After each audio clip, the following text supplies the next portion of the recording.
Yeah, why are you threatening me? How do you think that's gonna end for you? Okay, I don't want it to be that way. I'm sorry if you thought it was that way, but it's not. You threatened me. You said things are going to get messy for me. What does that mean? I think that it's almost like a crazy ex-girlfriend thing where you start with me and then I can't handle when you want to stop, and that's not appropriate. And why would you, in that interview just a moment ago, in this interview, make a false allegation against me? Well, I'm telling you, I thought it was just... I don't give a what you thought. You doxed me. All right. Well, thanks for being here. I appreciate it very much. We'll be in touch. No, I'm not done. Well, you'll be done when we're done. Yes, sir. We got a good one for you today, folks.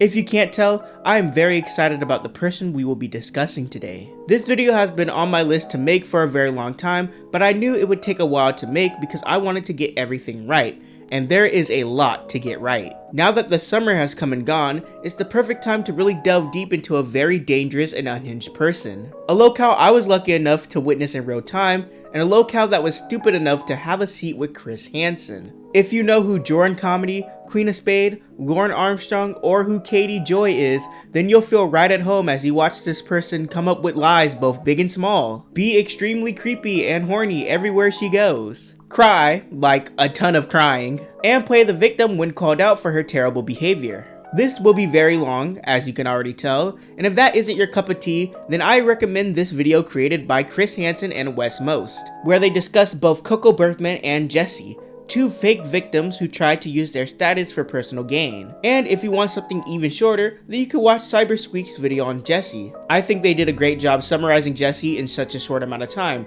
and even if you plan on sticking with me through this entire journey, you should still give those two videos a watch. Speaking of time, I wasted enough of yours. Let's start from the beginning and get this show on the road.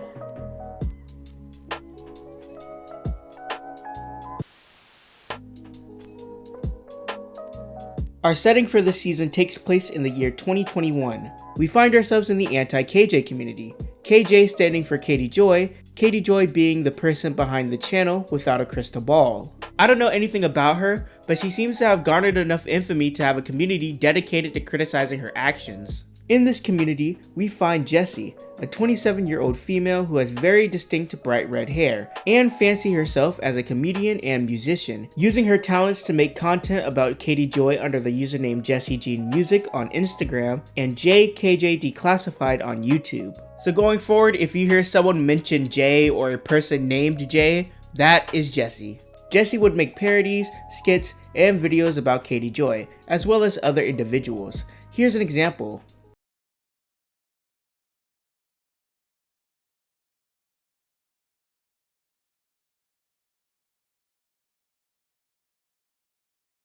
Hello there. This advertisement is brought to you by Katie's Diapies. You have to stream for 8 hours, but you can't be bothered to go to the bathroom. It's able to hold 2 loads when you have to do number 2. It's super absorbent and it can at least absorb 2 bottles of wine. These diapies.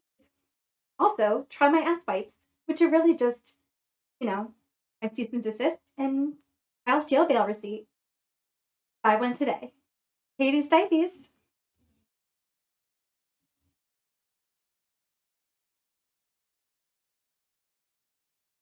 Holds up bottles of wine. So absorbent.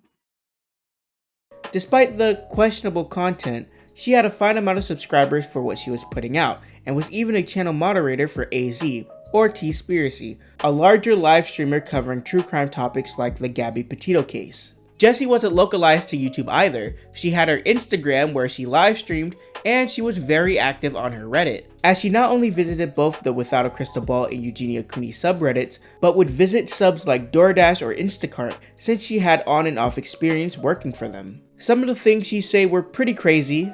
Why are they too lazy to learn English? I don't get why Americans, we learn to speak in several different languages, but majority that comes into America don't want to learn English and speak broken English and are confused all the time. It's sad in retail I've had to translate basic English to Spanish because they're too lazy to learn. Will you be paying in debit or credit? Them, no comprehendo, Then I add an O. credido, or debito, and they all of a sudden understand. Like we learned Spanish, French, Italian, Greek, etc. and other languages, and they just choose not to learn and be confused all the time. Wait, why did she say etc. and other languages? Don't they mean the same thing? But Jessi was just a very edgy content creator. Her edgiest and towing the line type of content had to do with Unirock. Apparently, Unirock is another controversial figure that Jessi really enjoyed making fun of near the end of her time in this community. She was really making some, let's say, interesting stuff about him.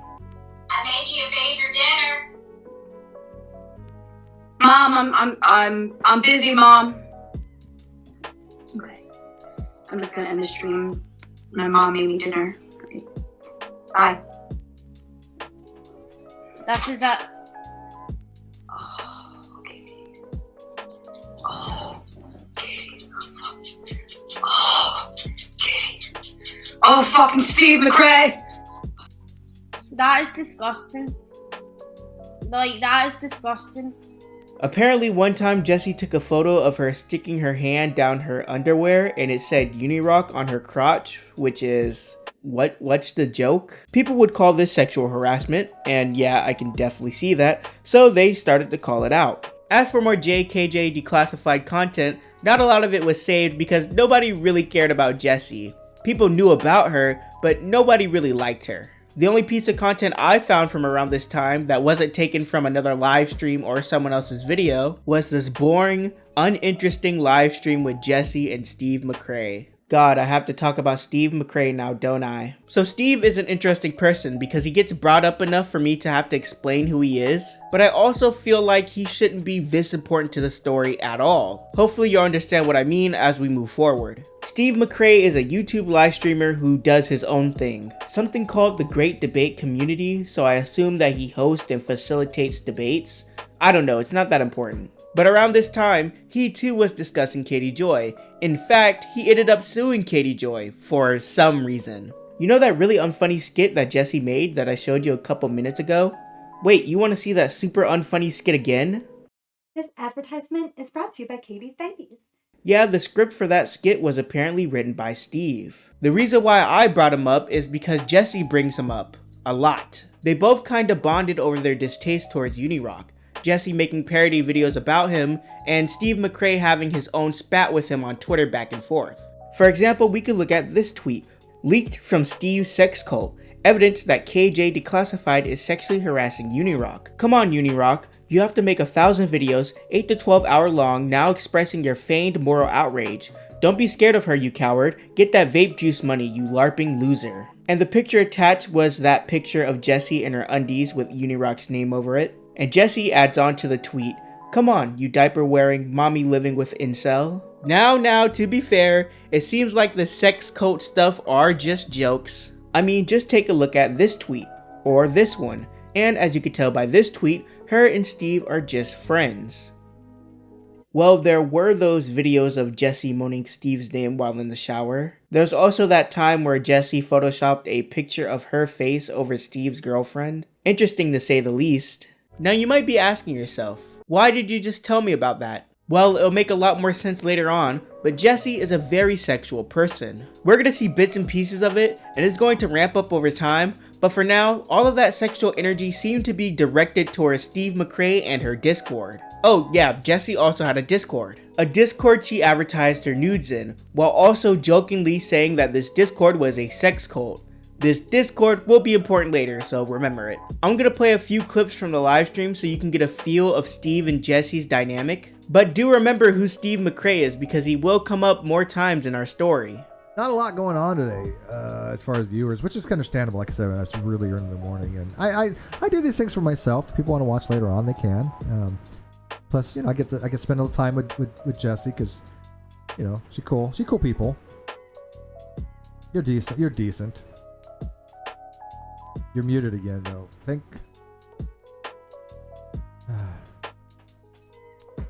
You're muted again. You're still muted again. Why is she still muted? Damn it! Why do you keep doing that? Thank God you're cute, because I swear to God, you could never make it as a professional technician. So Jessi would continue to do her thing, and these small little things would happen. Just small little things that make you go, huh, that was kind of weird that you did that. We already went through a couple of them while talking about Steve and Unirock, but that was just scratching the surface. Like I mentioned before, Jessi was a moderator for AZ or Teaspiracy on YouTube, and one day while AZ was streaming, Jessi thought it was a good idea for her to do sandal commercials in the live stream chat. I was covering Gabby Petito like daily for a while, and she was in my streams, and she started offering 1-800-SANDALS vacations to my live chat, and that was kind of a problem because we were covering Gabby Petito, and that was like a serious subject, and here I have a moderator who is telling people to call 1-800-SANDALS vacation. So that was like the first red flag of hers. Wait, was she working for Sandals or? No. She never worked for them. It was so random, Wes. Like she would just offer it. She'd be like 1-800-SANDALS vacation. She'd leave the phone number and everything.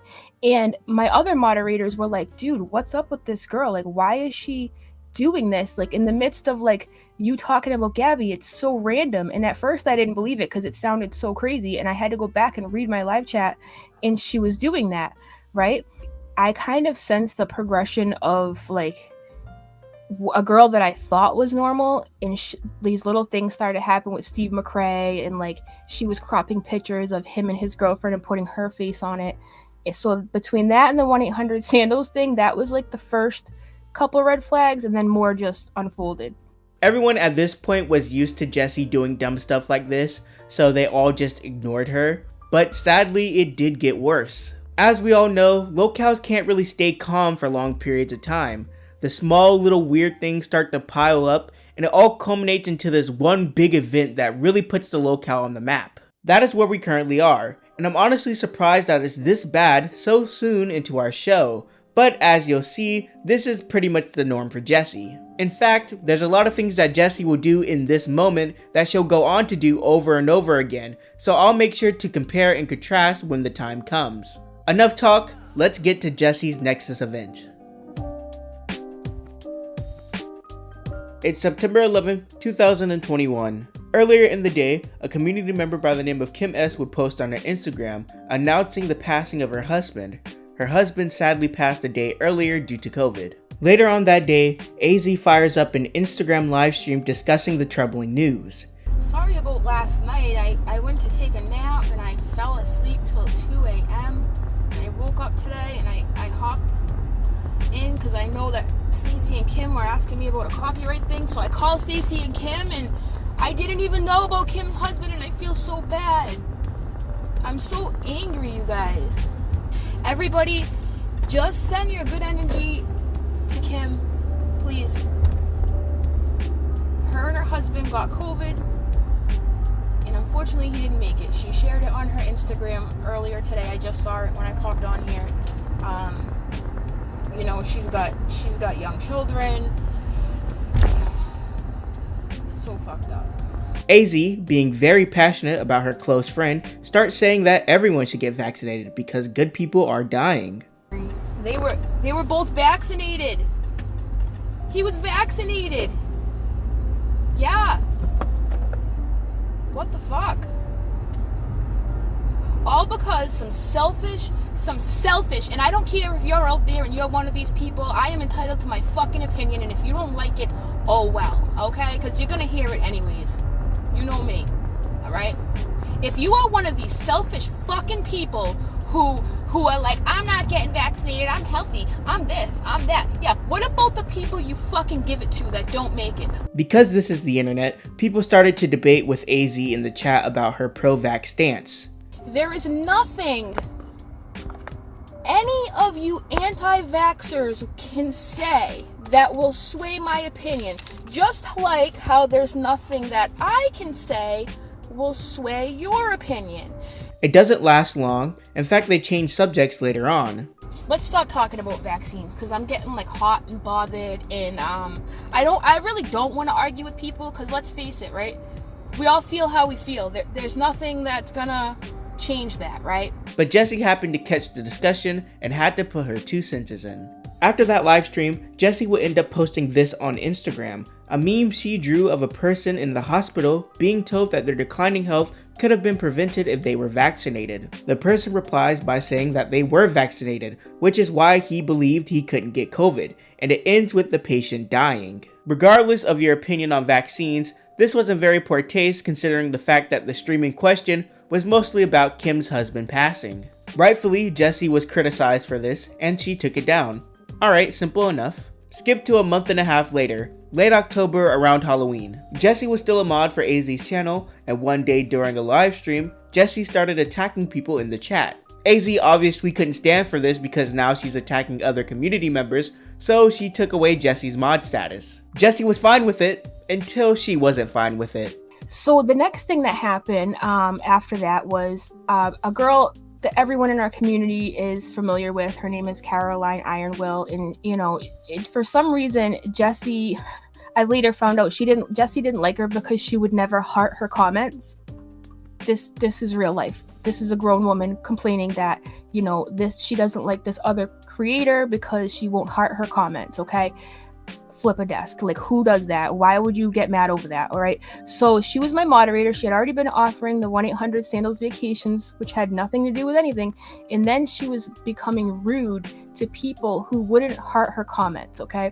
So this obviously reflected on me because she had a wrench. So I went to her and I said, hey, Jessi, like, I want to be the one to tell you, like, I took the wrench away. I hope we don't have any bad blood, you know, no hard feelings. I just can't have moderators, you know, being rude to other creators, especially coming in my chat when they're good to me. And at first she said sorry, right? And then, like, I want to say 20 minutes later, she started hitting me up, telling me that I was the one that was going to be sorry for taking her wrench away, and that I can't take a joke, and everybody was telling her I'm the one with the problem, and it completely went upside down and inside out, like, quickly. Because of how crazy Jessi was acting, AZ fires up a stream explaining the situation and telling everyone why she had to demod Jessi. During that now deleted stream, people started to bring up other weird things that Jessi has done, and one of those weird things was the drawing of Kim S's husband. Wasn't it weird that Jessi drew that? So, yeah, so then she lost the wrench not because of the Kim drawing. No. See, I'm glad you're asking that, because she tells everybody that that's why, right? Now, after I had told her, look, you can't be rude to people, the 1-800 Sandals thing, and then she started saying, you're the one that's going to be sorry. Then I blocked her, right? Because she was just not making sense and I didn't want to argue with her. She started to piss me off. So I had gone live, like, not long after that, and I was like, look, Jessi's gone. I started telling people that the live's gone now because I brought up Kim's husband and Kim's situation, and I shouldn't have done that. I didn't want them to be, you know, embroiled in this. So I went live and I gave a laundry list of things that Jessi had been doing, and one of the things on the list was her distasteful meme that she put out right after an Instagram live I did that had to do with somebody's husband passing away. This causes Jessi to completely spiral. She starts messaging Kim S trying to explain herself and apologize. The DM that you sent to me was that pic wasn't about your husband, and this is fucked up. People are blocking me over this and not letting me explain. People who support me say just explain to Kim and move on, because if you drag it on, it'll be bad. So here I am telling you what really happened. Sorry for your loss again. I would never ever do that. And that doesn't even sound like me. It was a viral meme that I drew myself, and it was up for 1 hour. Lies. I didn't even know your husband died from COVID. Lies. I'm just thankful to keep my sanity with people who know the real story and support me, because I wanted to end my channel and quit, but now I know it'll let Christ and Real win, and I will not do that. So this is about Christ and Real Entertainment News, and all I heard in that was me. And then I responded to her, and I responded to her at 1:30 in the morning, because again, I was having a great time with my family carving pumpkins. And I said, what you posted was fucked up, and I've never accused you of anything. How dare you use my husband's death like this? Where did you even get that I'm accusing you of that? I never said a thing. This is disgusting. My life isn't an online drama for you to extort. She responded, okay, sorry you think I did that, but I didn't. I actually didn't. Take care. Wish you the best. If people make up lies about you, I won't believe it. Take care. You're on mute. That was her response to me. On October 29th, 2021, Jessi goes live on Instagram crying her eyes out with this weird filter on, saying some of the craziest stuff I've ever heard. She just rattles off a bunch of lies, and I want to go through them all so we have the full picture. Firstly, Jessi says that the meme picture she drew was a viral meme. Did why you posted it or whatever, and I said it's a meme, and so about maybe 2 months ago, I posted a picture, and it was a joke. I didn't make up this meme. It was already a meme, and I just drew it out, and I know that was stupid, but... Now, said viral meme has never been found, and Jessi was never able to produce it, so I'm calling this one false. Jessi then says this. Okay.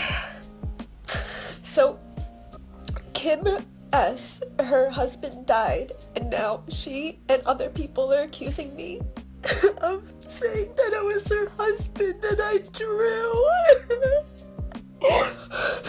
Okay, I'm just stuck, and I don't know if I'm pretty sure it was Kim that said, but if it's real.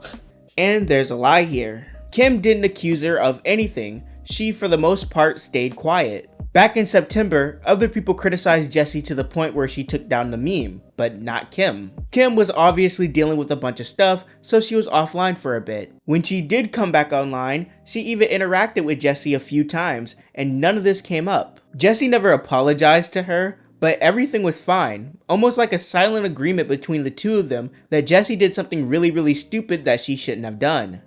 Right. Like, I didn't post anything about it. First of all, I wasn't even online.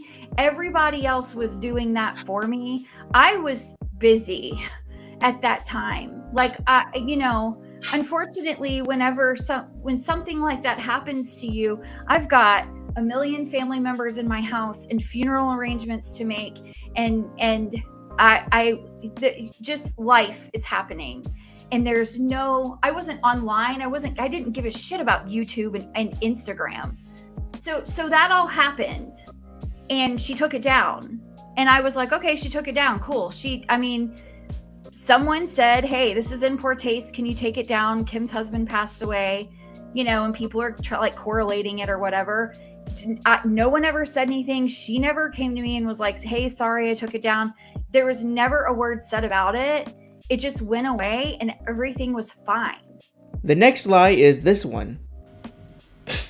And I'm going to apologize again for making the picture. I fucking deleted it like an hour after it was posted because people were messaging me saying, oh, like, I don't understand why you posted that or whatever. And I said, it's a meme, and I drew it out. This doesn't matter in the grand scheme of things, but apparently it was also a lie. I said that Kim didn't confront Jessi about the picture when it first went up, but she did know about it. And according to her, she took a screenshot of the post on September 12th, meaning that it had to have been up for at least a day. She is now claiming that it was only up for an hour and that she did not know that my husband passed away from COVID. And I'm here to tell you all that that is a bunch of bullshit, because this post was in response to AZ's IG live, where AZ said Kim's husband passed away yesterday, where she said that, and she talked about vaccines. This post, this picture that you're seeing, is a screenshot that I took on September 12th, 2 days after my husband passed away. She posted it on September 11th. So it was up for at least 24 hours before someone finally convinced her to take it down. So her saying it was only up for an hour at tops and people were telling me to take it down. Thank you, everyone who told her to take it down. But like, I don't care how long it was up. That's irrelevant, Jay. But you don't need to add another lie on top of your lies. There are more lies that Jessi spits in another stream, and we will get to that very shortly. But that wasn't the only thing that came from this Instagram live stream. No, there was a lot of crying and a lot more nastiness. It's funny to note that Jessi was using her second account to respond to herself, which is never a good sign. And it's important to note that Jessi did tag Kim S in this stream, bringing her into the drama when she was never a part of it. I can't even. I thought that people would say some like ridiculous fucking things. Call me a whore. Call me anything you want. Say I said something I didn't do. But twisting something like this is destroying me right now. Fast forward to October 29th. October 29th, I'm carving pumpkins with my kids. I'm not on my phone. I'm living my life. I'm trying to give my children some sort of normalcy. I have interacted with Jay since then. There is nothing being said about this. And she makes an IG post and tags me in it last night. And she's crying in a dark room and says that her life is over and that we are maliciously trying to twist words to ruin her and deplatform her or whatever. Here she says, I never fucking said it was your husband, and now my life is over. The freaking irony. My life is over. Jay, honey, my husband's life is over. Girl, you are still living and breathing. Your life is not over because someone said something about you. Grow up. So now this has blown up, and Kim decides to come on and dispel some of the lies, because the longer Jessi is able to lie, the worse things will get. October 30th, 2021, Julie Virgo, another community member who has been very vocal about this situation, hosts a stream where she lets Kim S on to dispel the lies about her and her friends. This, to my knowledge, is the first time Kim S spoke out about these lies, or at least it's the oldest one I found. First of all, thank you for letting me come up here. Anytime. And a lot of times I don't respond whenever, there's always drama on the internet, but this one really got to me. And I think that this deserves a response so that people truly understand what happened. People truly understand why this all came about and what was said, what Jay actually did, what I actually did, what she's accusing me of doing because she's disgusting, and how it made me feel and what it's doing to me now in the past 24 hours. So while she's crying on the floor, making videos to get attention, what's really happening in real life, people need to know. And Jay needs a lesson. She needs to hear it because she needs a wake-up call about her actions. And she needs someone with a little bit of class and a little bit of brains to teach her how to properly apologize to someone when she's done something wrong. Yeah. So I feel like I can't stay silent about this because my husband does not deserve to be someone's content. 2 days later, AZ streams about Jessi, and many people, including Kim, come on and say their piece. She has something, and someone posted, you didn't apologize to Kim, you gaslit her. I've been sub to you for a while. I don't get why you're taking this out on Kim and not Julie Virgo, who brought all this up. And this goes on. Jay responds to that by saying, I did apologize for accusing her of saying the picture was about her husband. So what she's saying now is that she does now realize that that I'm not the one that said anything. She says, I will not apologize for anything else because it's not true. So here it is again. I am sorry, Kim. Take care and leave me alone. And under the post, Jessi puts, or Jay, whatever you want to call her, I was told in DMs, she, being Kim, said that, but clearly they were lying to get me to call Kim and go off about it. So now she's put her tinfoil hat on and she's saying that there's some conspiracy to that some people have like drummed this up and gone in her DMs Friday and said, Kim's the one that said that about you. It's Kim.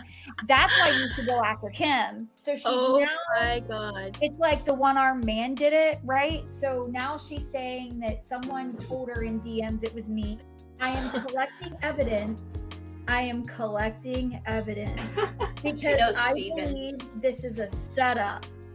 Wow. Make your final videos today and leave me alone. Let people watch and decide what really is going on. Take care. I'll be on a hike in 1 hour touching grass. Actually, there's no grass. It's dirt and trees and mountains. That's the what she puts there. Now, on top of that, this girl, so condescending. She also posted on Twitter that I have no chill.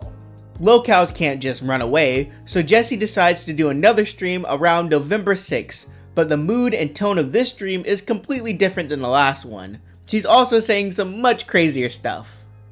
So commentary with Kelly. Leave Kim alone. Maybe they should leave me alone, because all I did was message Kim one night, then make a video one time. How many videos do they have about me? 20. So how fucking dare you? How dare you? You should be on my side. You should be on my side seeing the harassment and bullying. I did nothing to Kim. I did fucking nothing. She made a bunch of fucking shit about me because she's about her freaking husband and her. Are you freaking kidding me? I see how it is. You're actually disgusting. And you don't come to me in DMs? And we used to talk in DMs. So that's disturbing. I did nothing to Kim and she's doing things to me. I DM'd her one night. How many videos are there about me? Think again, you fucking bitch. And she cares about someone who plays victim. And I'm sorry, but I had cystic fibrosis, okay? And I did something fucking horrible. Call me out on it, okay? Just because you have an ailment or an illness or something doesn't mean that you get to say whatever you want, lie about someone, and freaking cry victim. I could do that too. She's dangerous. She made a picture about me. I'm not 100% sure. Christ told me. Following you on social media. I didn't follow you till the day your husband passed away, and someone messaged me, hey, did you hear about Kim? As in the community, her husband passed away. I didn't know that he freaking died of COVID. I didn't find that until six days ago. Whenever this drama started, that's the day I found out he died of COVID. So no one told me, no one ever freaking told me 2 months ago that you thought the picture was about your husband until this week. So who's the bitch? Who's the fucking bitch for 2 months? More lies, let's get it. Jessi says that she didn't know about Kim's husband passing. That is a lie, and the boldest one she's told so far, because now an obvious question comes to mind. If you didn't know about Kim's husband, why did you make the meme? Jessi was known for her anti-KJ skits, and like I mentioned before, she started to make more content about Unirock, but nothing was political and nothing was about COVID. AZ says that Jessi was in the chat during her live stream. At the time, both Jessi and Kim followed one another. Did you think that I drew that picture of your husband? Because I didn't, and I'm sorry if you felt that way. That would have been the right thing to do. DM me. We followed each other on all the platforms. And as shown in one of AZ's streams, the caption left on the Instagram post is directly responding to something AZ said in the live stream. Any of you anti-vaxxers can say that will sway my opinion, just like how there's nothing that I can say will sway your opinion. You people have already cited a bunch of facts that have already proven to be misinformation.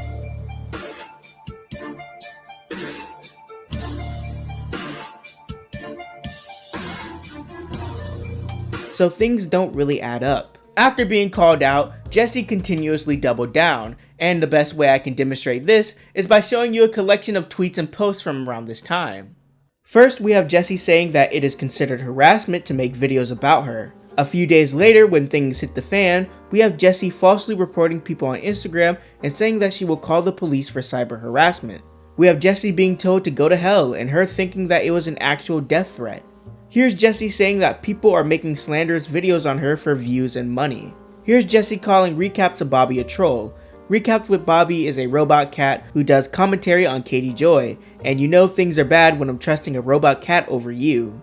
Okay, now we get back to Steve McRae. So AZ makes this tweet, and yes, Jessi would do Instagram live streams where she's moaning Steve's name in the shower. Now, as many people pointed out, Steve currently was in the midst of suing Katie Joy for defamation, so having someone like Jessi attached to him isn't good at all.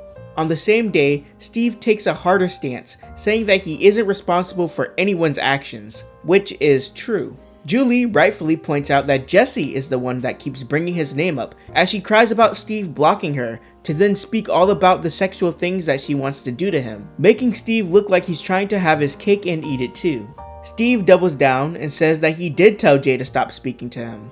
A few days later, AZ pushes Steve about Jessi, and Steve gives the same take, although he does also say that he and Jessi are communicating privately to resolve issues, whatever that means. Jessi was actually really upset that Steve publicly disowned her, so she posted proof that they were still talking and that Jessi was going to sue him. Hopefully we'll get to see where this relationship goes. And that wraps up what I would consider Season 0 of Jessi's world. Of course, Jessi tried to salvage something from this wreckage, but she couldn't do it. She'd basically become a locale now, as people started to notice her weird quirks. 13. I make videos because you lie about Steve and make rape jokes and slut shame beautiful and confident women. Women. The word is women. And people started to make parodies of Jessi, just like the ones she made on Katie Joy and Unirock. I'm just gonna call the cops on you guys, especially you, Julie. I've got the Glasgow Police Department's number, and I'm just gonna call right now because, the harm you guys have put me through when I'm just working. Oh, that's my Katie Joy voice. And before we move forward, I want to give a special shout out to AZ, Kim S, Julie Virgo, Recaps with Bobby, and anybody else who decided to speak out against Jessi. Without them, this section of the video would be a lot shorter because there would be no content to show you. Jessi deletes things as fast as she puts them up, so I'm lucky to be able to show you something to prove to you that a crazy story did indeed happen. They didn't leave unscathed though. Jessi would go on to lie about them all. She particularly had a hatred for AZ, and even went so far as to make a GoFundMe in order to fund a restraining order against her. So anyway, I just want to promote my GoFundMe, and I just want to file a restraining order against AZ because she won't stop talking about me every single day, and I have proof of that. She does it privately and publicly on her Twitter. She DMs people all the time. She has multiple videos. It's too much. So yeah, it's pretty fucking wild. Hi, my name is Jessi. I am a content creator on YouTube. A few months ago, a creator made vicious lies about me, attacking my reputation and creating sock accounts to harass me on YouTube and endlessly on Twitter. The harassment has been so bad I couldn't work for weeks because I was in distress. People have no proof of anything that they say, and it's merely mean girl gossip. However, the harassment by this creator, Teaspiracy, or I call smear campaign Spiracy, has caused me problems and other fucking creators problems, like Roadhog and everything, in the past several months. From making sock accounts, photoshopping me, and accusing me of drug use with no evidence, she has admitted she fakes it for drama and comments on her own videos pretending to be me, and I have all the evidence I would need for court. She has admitted to having a Twitter account with my private NSFW content and is threatening to expose me to my friends and family. This cyberbullying is out of control, and I want to file a proper restraining order and have her served by a paid server. Mental illness is not an excuse for her behavior, and I just want her to leave me alone. All right. What are some of the things that Jessi accused you of since you parted ways? Oh my gosh, there's so many. She's accused me of relapsing. She's accused me of harassing her. She's accused me of sending her threatening messages. She's actually falsified a bunch of DMs between us, trying to make me look like the bad guy. So when that happened, then she created a GoFundMe so she could get a restraining order against me, and she needed $600. So stuff that's just not true. Most recently, she showed a photo of me and zoomed in on my eyes, one of my old streams, and she was like, see, she's clearly on drugs. And I'm like, I take my sobriety really seriously, so for her to do that, it's really rude. Like, despite the lies that Jessi has told, their efforts to defeat the Red Rampage were not in vain because, and here's a little bit of a spoiler, this is Jessi's peak when it comes to her online endeavors. Once she lost her mod status in AZ's chat, she never became a mod again on anyone's channel. Around the time that this happened, Jessi had about 655 subscribers. I saw Jessi's channel when she moved to the next community, and she wavered between 630 and 640 subscribers before privating her channel outright. Even in terms of content, it dropped significantly, going from skits that some people actually enjoyed to video game streams where she's crying while her parents watch. But I'm getting ahead of myself. So Jessi leaves the anti-KJ community. Of course, she doesn't reflect on the previous events that just occurred. She needs to attach herself to the next community. In comes the TCaP community, a group of people who discuss the individuals caught on the hit 2004 TV show To Catch a Predator. Well, kinda. Jessi doesn't really know much about TCaP apart from the videos that she's seen on Mr. Gigi's channel, but she does know who both Lauren Armstrong and Jordan Comedy are. Well, at least enough to fake it. There's actually evidence showing that she has been in this community for quite a while, so why not let yourself be known and start making content? It's probably best that she changes her name though, so we don't have all that baggage from the last community, and hopefully all of it stays in the past. I'm sure that we won't be hearing about that Kim S or AZ stuff anymore. With all that being said, she continued to push forward despite the terrible mess she's made in her last community, and appropriately changes her name to... Now, like I said, Jessi has been in this TCaP / Laurenography / Jordanography community for years, so making music and skits should be very easy for her. Sadly, she barely did that. Instead, she tried to become an e-girl, or titty streamer, or whatever term you'd like to use, you get the point. Her content was incredibly sexual in nature, and even her journey from the anti-KJ community to the TCaP community wasn't so smooth. While she was trying to find a new community to be in, before latching herself to the TCaP community so hard, Jessi met a guy named Theo. Theo joined her Discord, which according to Jessi, already had her nudes in it. The Discord server was pretty much a way for Jessi to have people see her nudes, and at some point she did advertise her Discord on Craigslist. Anyway, this guy, Theo, called her fat one time, and Jessi, in response, sent the guy some nudes. There were 2 photos sent, unsolicited of course, just to prove that Jessi wasn't fat. Turns out that the guy was actually like 16 years old. Whoops. Oh. Here she is talking about Theo. We all know Theo. That's the person who she sent nudes to because he called her fat and was led to believe that he was a minor, so she went and deleted all of her shit because she believed that the FBI was coming for her. Now, to be clear, I don't think that Jessi is like Lauren. Well, not in that aspect at least. This was just really funny to me, especially her response. He's a child? Oh, that fucking makes sense. I'm sorry. I thought he was just a grown adult that lives in his mommy's fucking basement. That he's a child? That's even more disturbing. And that's why he's always wrong about everything.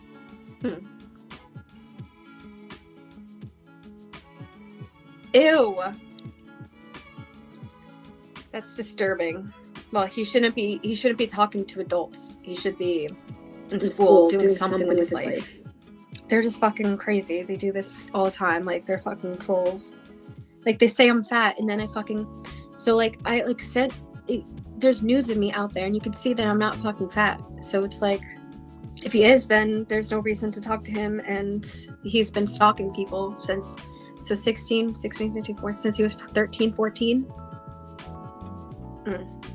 Interesting. He never responded back to me saying, "Oh, I'm a child." I just found out today. So that's kind of fucking different. But he was calling me fat, and I just wanted to show him that I just want to show people that I'm not fucking fat. That's all. There was also an individual named Mop, who was a Twitch streamer. Jessi was very fond of him and started to constantly ask him to join her Discord. It got so bad that she was banned from his channel for pretty much harassing the guy after he said no. Then Jessi streamed on Twitch, and on stream, she had a little nip slip, and she tagged Mop in either the stream or the video, just doing things to try to get this guy to notice her. This little nip slip ended up getting her banned from Twitch though. It's so awkward. And so yeah, she was banned from Mop's channel and tagged him on this video. And we'll see something that she made to Mop. Mop he does Twitch, right? Yeah, he does Twitch. And she would sexually harass him to the point that when she showed up to his stream, they would immediately kick her because she would try and get him to go to her Discord. She would keep just saying disgusting things to him. They would not accept it when he said no. She wanted to turn him straight. So he finally told her that he liked men, and she was going to turn him straight by doing stuff like, because what's sexier than this? All of these things she did before coming into the TCaP community, and when she did come in, she didn't really stop on the sexual stuff. Jessi was a big fan of Clobbering Time stream, Clobbering Time being a big streamer in this TCaP community. Jessi decided to strike up a conversation with him, and a back and forth would start between the two of them. I was told that it was slightly romantic, all drenched in quotations. She would send him lots of nudes, like a lot of nudes. She also wrote a Clobbering Time fanfiction where he had a harem of women that she killed at the end of the story. In Clobber's defense, because people will obviously say, why are you talking to this crazy person? He didn't really know that Jessi was crazy.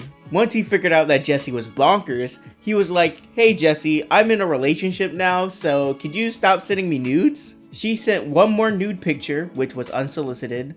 You're gonna hear that word a lot, unsolicited. Now you're probably wondering how I know about any of this. That's because Jessi wouldn't shut up about him. She would talk about him on streams, she would go on to dox him later, she would joke about the fact that she wrote a psycho fanfic, and she would later admit to what she did to Chris Hansen. He came to me, he was very flirtatious with me. That's how we started talking on Skype.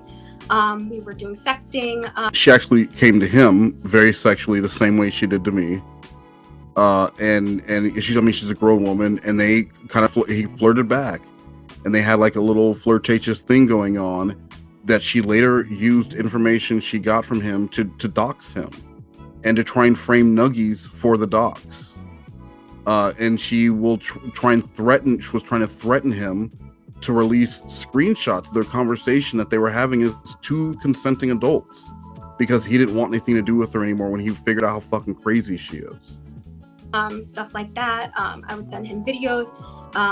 He would message me after his live stream shows, and we would flirt. We would talk, and then he told me that he has a girlfriend, and he would appreciate if I stopped, tried to communicate with him like that. And I didn't really handle that well, and that's the truth. I did send him one more photo, and then he told me again, and from there I stopped, and I was kind of embarrassed that I did that again.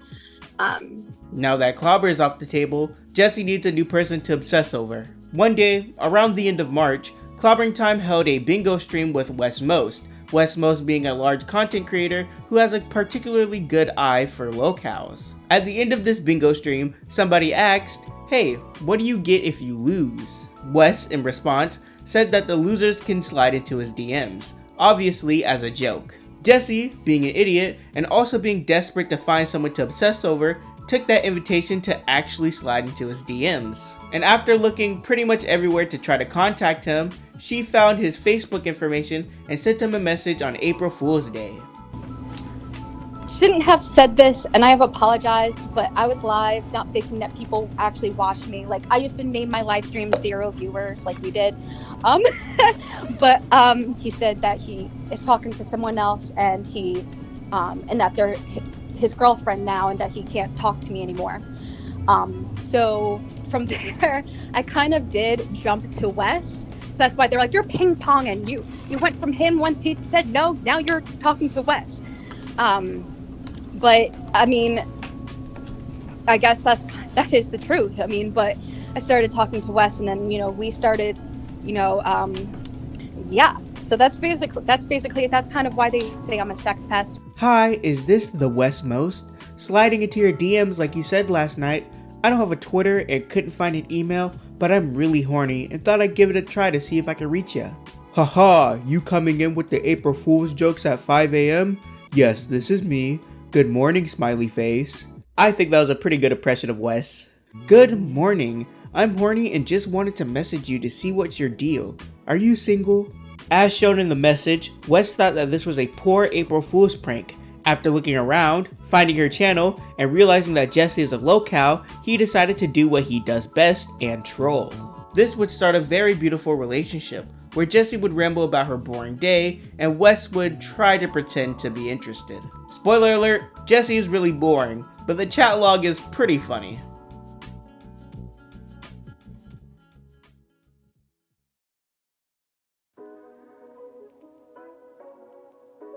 Most of the time, Jessi would send several messages without any response. She would send Wes many unsolicited nudes. After being asked not once, but twice to leave him alone, Jessi would continue to message Wes and ignore his request. Let me read you one of those times. So previously, before the interaction, just for context, Jessi said, "Okay, why don't you care to message me about lives when others do?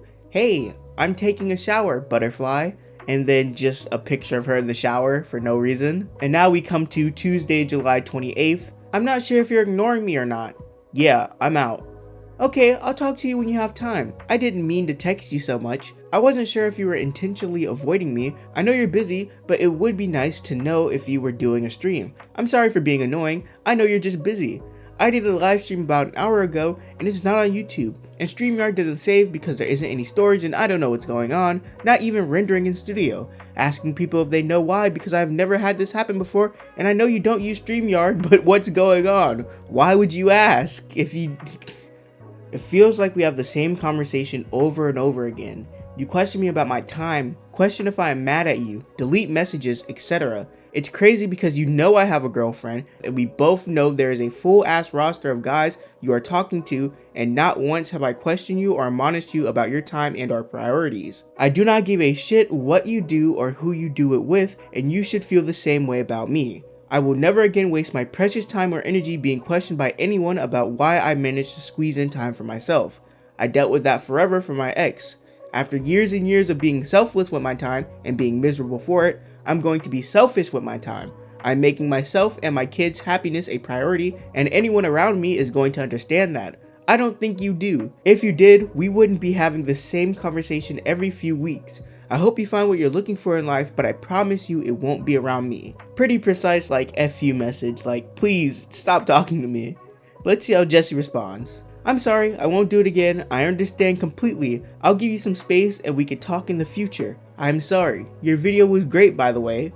I'm also a brat and I was exaggerating. Anyway, I know you're busy, so I'll let you go now. Maybe later on in the week we can talk. I've made some videos, winky face. I'm live right now, so I'll let you go for now.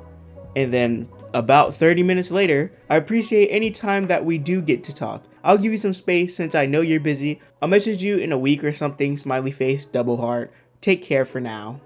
In some messages, it's clear that Jessi is either using Clobber to make Wes jealous or keeping Clobber as a backup if Wes wants nothing to do with her. Both pretty terrible things to do to people. She was very fond of Wes, complimenting him a lot and showing him so many nude pictures. Wes not only did not reciprocate these feelings in the slightest, but straight up would never respond like in this message. Now you're probably wondering to yourself, why did Jessi bring up Celsius? Well, Wes was pretty much only talking to her to mess with her because she is a locale. He would have her do Celsius live reads, which you will get to see later on. Like she'd be in the middle of a stream, stop talking to answer a call from Wes, and then come back a few minutes later and give a Celsius live read. Here's some more messages that I like to highlight, but let's focus on that last message. As part of the troll, Wes gracefully bought Jessi a magic wand vibrator. It was on Jessi's wish list, and he said screw it, it'll be funny. And it was funny because it basically destroyed her life. I don't even think I'm exaggerating. That wand being in her life made it 10 times worse. So in late April, Jessi changed her name to Ghosted because of how little Wes would respond to her. He was becoming more busy. When they did chat, the conversation was interesting to say the least.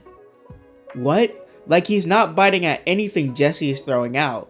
He is completely ignoring her, but she just doesn't get it or doesn't want to get it. But in the previous message, she was talking about flying out to Wes. This wasn't a joke. She really thought that she was going to fly out to his house and become his sub. But then you look at the messages and there's nothing there. I could keep going probably for hours. The entire chat log between Jessi and Wes haven't been released yet because it would be a very daunting task. It's so many messages that happened in just a few months, and they're all the same pretty much. I just hope you understand what the conversation is like at this time, which was between April and early July. If you understand, then we can move forward.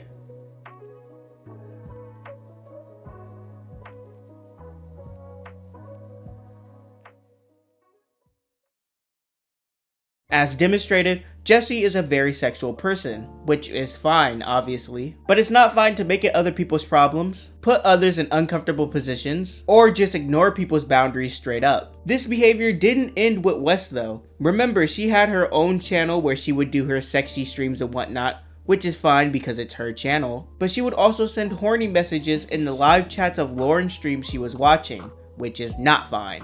I'm extra horny tonight. Hey! God, I have to explain the pussy butterflies. So Jessi has these pussy butterflies. So I keep saying I'm sorry, but I am really tired, so that's a great excuse. And when I first started talking to them, I pussy butterflies all the time. Like Lulu and Ruby and Savannah would just be fluttering in my pussy all the time. Yeah, and she talked about those pussy butterflies a lot, and she would go to chat and she would put butterflies in. So if you go to chat and you see butterflies, any stream that she was in, you see butterflies, it's because she was telling the streamer that she's horny. I know nothing about being dry, but I know a lot about being beautiful voice. I'm almost there thinking about it. Ma'am, you okay?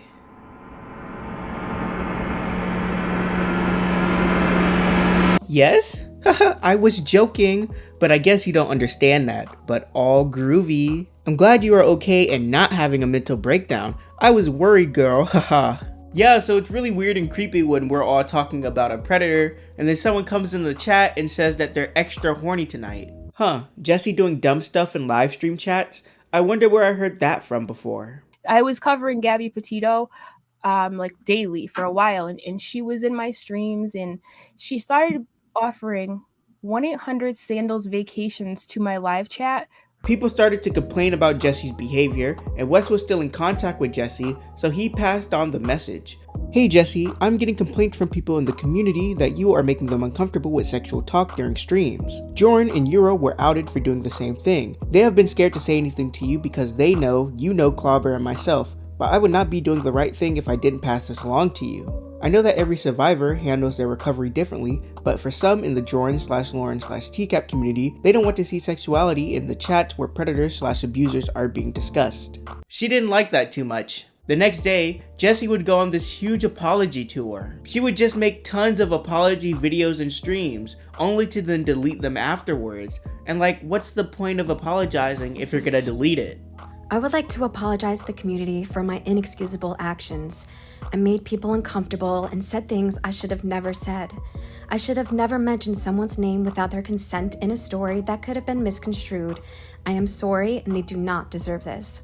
After the apologies, Jessi would go into Discord and start messaging people trying to desperately figure out who exactly it was that complained about her. And after that, Jessi wrote on her community tab saying that she was planning to do her last ever live stream on YouTube. This stream would be dubbed as the 13-hour sleep stream, and you'll see why in a moment, but before that, here are some highlights. Hey guys, so I'm going to start a stream, my final stream for a while. I'm going to play Animal Crossing, hang out. Apparently people are saying I, make them uncomfortable. So, yeah, but I won't be doing streams for a while. I'm not going to mention this said streamer, but and I'm not going to talk about it actually. So the lowdown. I said things that I shouldn't have. It's all I want to apologize for. It wasn't anything like too crazy or anything, but I joke a lot, and that's why I'm toning it down. Like I said inappropriate things at the wrong time, and also with Clobber, I should have never talked about him in any stream. Doesn't matter about what. That's all. Period. You're the only one commenting. Yeah, I know, but I had the chat kind of like switched up or whatever, but that's no excuse, and I'm sorry. I didn't see any of your comments, but now I'm seeing them, and it's a lot, but I don't know what else to do. So other people are allowed to make jokes, but I can't. I'm not allowed. So I could make the same fucking joke. Someone talks about 69 fucking cock jokes. I'm not allowed to do that. Everyone else can. Because now I can't even respond to anything, you know? Everyone else can say all these, you know, crash jokes. I'm not allowed to. If I do, I'm a pervert. But everyone else can joke along. So it's kind of wild, though. It's just, you know, people's feelings are valid. It's just other people make sexual jokes with me. Am I comfortable with it? Absolutely. And it's just, now I can't even joke back. Instead of just being an adult and coming to me in a DM, or everyone has always had my DMs and emails and stuff, and I just never got anything. And last night was the only time, you know. Yeah, imagine like looking up to like Britney Spears or something, and they don't like you, and they say horrible things about you and stuff. It's like that. Jessi freaking out and apologizing like crazy, then doing live streams afterwards. I wonder where I've seen that before. But the fact that they are assuming that it was...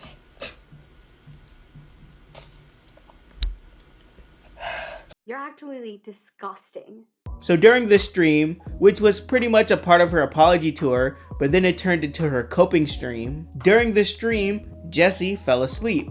So instead of streaming for 1 to 2 hours like usual, she streamed for about 13 hours. While she was asleep, other people from other communities came into the live chat and explained who Jessi was, that she's done this before and that she's pretty crazy. There were people like Lord Tebow Baggins, who was watching Jessi spiral for such a long time. And Green Frog, someone who archived all of Jessi's content because she would constantly delete it. Everyone in the chat was just having a ball, learning about Jessi and all the dumb stuff she's done. And of course, Wes was watching this go down. In fact, he was still in contact with Jessi during her manic apology tour and even got a custom message from her.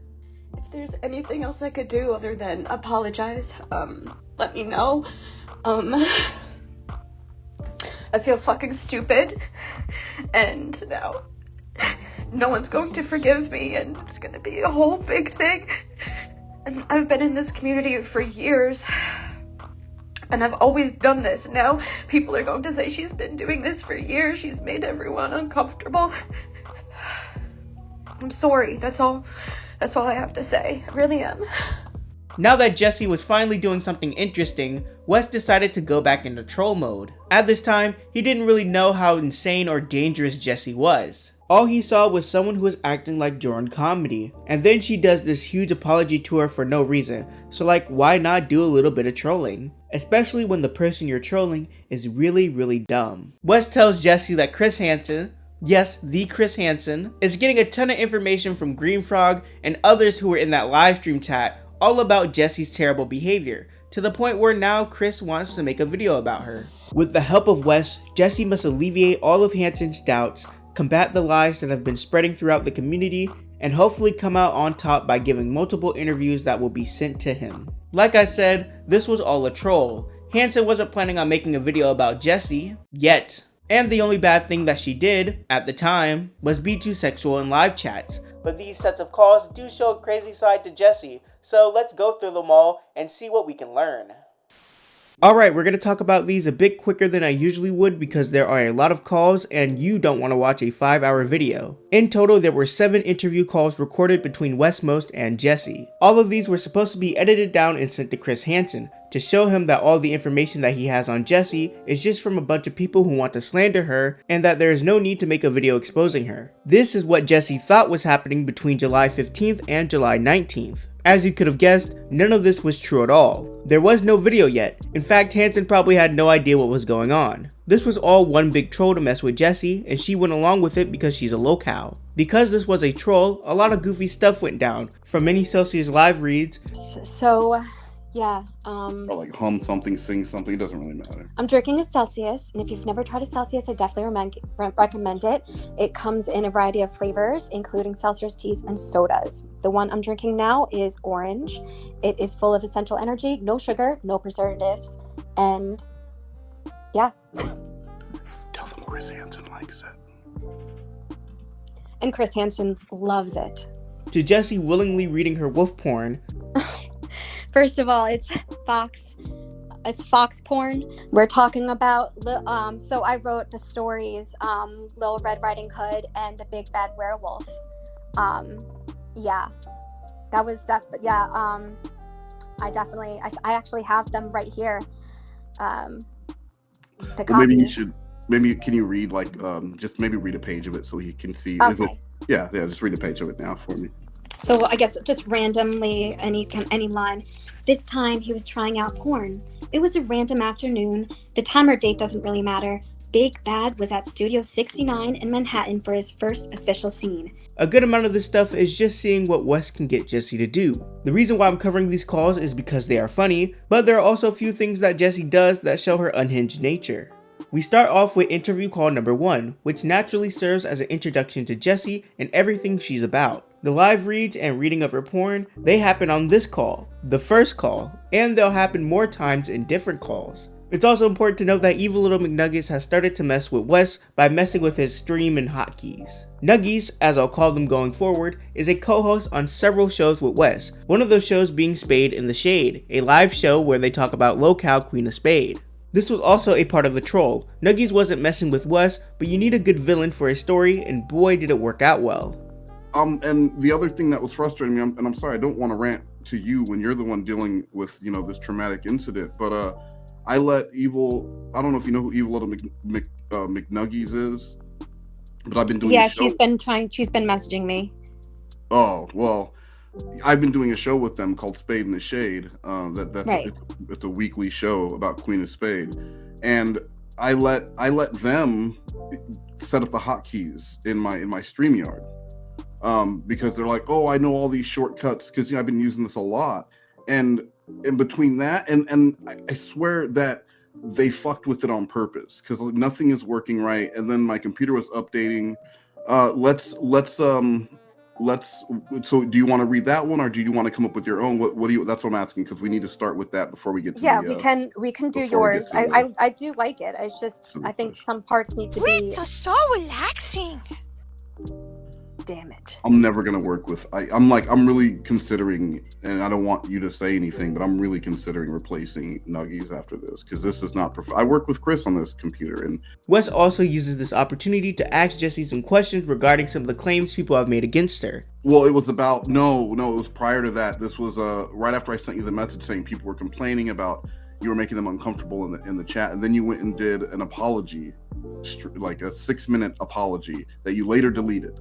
Like an hour or two later, you deleted it, and then you did the longer apology, like 2 hours later, and then I think you deleted that one, and then you did a final stream later that night. But so this would have been the first one. It was about 6 minutes long, and you said that you had been accused of this before in other communities. So he's wanting to know what does that mean? So just imagine. Yeah, what does that mean? Every now question. I have to think because what the fuck?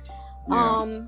If the thing that I could think about, the only thing that comes to my mind, and I'm thinking really hard, I was upset because he, Theo, this person that alleged to be a minor, he came into the anti-Katie community. He was going into streams and calling me a map and a predator and everything. That's why I was stressed because he was doing this in another community, and then I have to explain the whole story again for drama and for views for his channel, and that's why I was upset. The most important of these questions, and something you will need to remember, is in regards to her kidnapping story. When asked why she was so overtly sexual to the point where she's in live chats being horny, Jessi would refer back to this kidnapping story. There are many different versions of this story, and we will hear them all in full. I won't comment on them until we hear them all, but just listen because they are important. Oh, and here, I guess, so some people are saying, and that there was was there in fact a kidnapping story? Because I'm hearing conflicting things. About me? Yes, what happened when I was 13, yes. That's the trauma that I was discussing before, that people, I guess, are saying something related to it, but it happened when I was like 3 years old. But the other thing, I was kidnapped when I was 13. Oh. Yeah, by a catfish on MySpace. They were they had a fake picture and everything and said that they were 18, and like I like older men. So but yeah, so yeah, it was very unfortunate. But they left me on the side of the street. Thank God I wasn't killed, right? Yeah, But wow. they dropped me off like in like a ghetto part of an area where I was like hysterically, you know, obviously crying and everything. And all of a sudden this guy came out of an apartment. He was like, "Are you okay?" And I was just like, you know, traumatized, didn't want to talk to a fucking stranger. And he looked like, you know, like a high school kid or whatever. Yeah. And he was like, "I understand. I'm a complete stranger. You're upset and everything. I'm going to stand back here. If you need help, let me know. I'll call police and everything." And I didn't know what to fucking do. But like, you know, everything, I ended up being returned to my parents, and you know, like from there, so then he ended up since the police were coming after him, about 3 days later, he was in the woods, and he had a standoff with the police and shot himself. Wow. So that must have been a huge news story. It wasn't a huge news story, but it was like in the like it was on News 12 Long Island. Was it? Yeah. Do you remember the guy? Because I'm sure. Do you remember the guy's name? The guy that. Yeah. Well, and just because. Yes, but I don't want to. I understand. Don't want to say because I like it. That his name just like fucking creeps me out. But if his brother is a famous YouTuber. Really? Yeah, so that's what's even more crazy. And then because his brother was, apparently this is what people told me, that his brother was disgusted, and because he did this to other girls, and it was like a whole big thing. And he's like got off YouTube for a while, then came back. This YouTuber, basically, he's very problematic and everything. He I would say he would be like as problematic as like Austin Jones. Problematic, yeah, but he's gay, but so he did with boys. But so that's, if I really told you and you looked into everything, you would probably find some things on the internet. But well, yeah, I mean, like a story like that, where a kidnapping and then someone killing themselves in a standoff in the woods, like that, I'm surprised that would normally be national. I wouldn't think so, because a lot of fucking shit happens, and you know, a lot of things go but like unnoticed. Just working in PR and media as long as I have, like if and I'm not trying to be, you know, like pull the race card, but if there's a missing white girl, especially preteen, and then I wasn't missing, like I wasn't reported missing. What happened to me was reported, but I wasn't reported missing at all. Like my parent, like it didn't come out, like, you know what I'm saying, no one was looking for me or anything like that. They just knew I was gone, and then the next day I returned. Wow, they didn't even call the police when you didn't come home? That's not what I'm trying to say. They did, but I'm saying the news didn't say anything about a missing girl. Oh, okay. They didn't report it, so they knew that it was just about what happened to me. Like a minor, age 13, blah blah. Because they couldn't say my name or anything like that. Yeah. Interview call number 2 gets even more off the rails, as Jessi spends most of her time doing a Raid Shadow Legend live read and singing thought crimes. Mention Raid Shadow Legends. Raid Shadow Legends. Yeah, no, as your character, mention Raid Shadow Legends. Oh. You're doing it with your ad So lib. when I'm out really late, sometimes I just take out my phone and I love to play Raid Shadow Legends. It's like a treat for me. Tell them there's 50 million new players.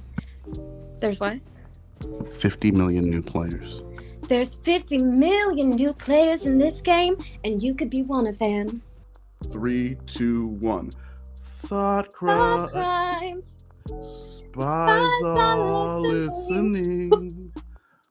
Thought crimes to what you're typing. Other than that, nothing really happens. Nuggies messes with Wes some more, and we hear about Steve McRae, but that's really it. What was going on? Why is evil little McNuggets threatening to quit Spade in the Shade if I do a stream with you? Like, what are your thoughts on that? See, that's where I don't know what to say, because I thought that, you know, we were cool because in live streams we would at hello each other. So, but you know, everyone does that to everyone, and she's a moderator, so that's kind of her job, if you will. Yeah. I really don't know. I think that maybe everything that's what's going on, she is very upset about it, honestly. I think that she's upset about the things that are going on, and that's why she thinks maybe she's trying to save you from trouble or something, because what she's heard so far is unsettling to her, and she's like, oh, she's about to ruin his channel and his reputation, and that's not what I'm for. I really want this to, you know, be resolved. Who is Steve McRae, and what was your relationship with them, or what is your relationship with them now?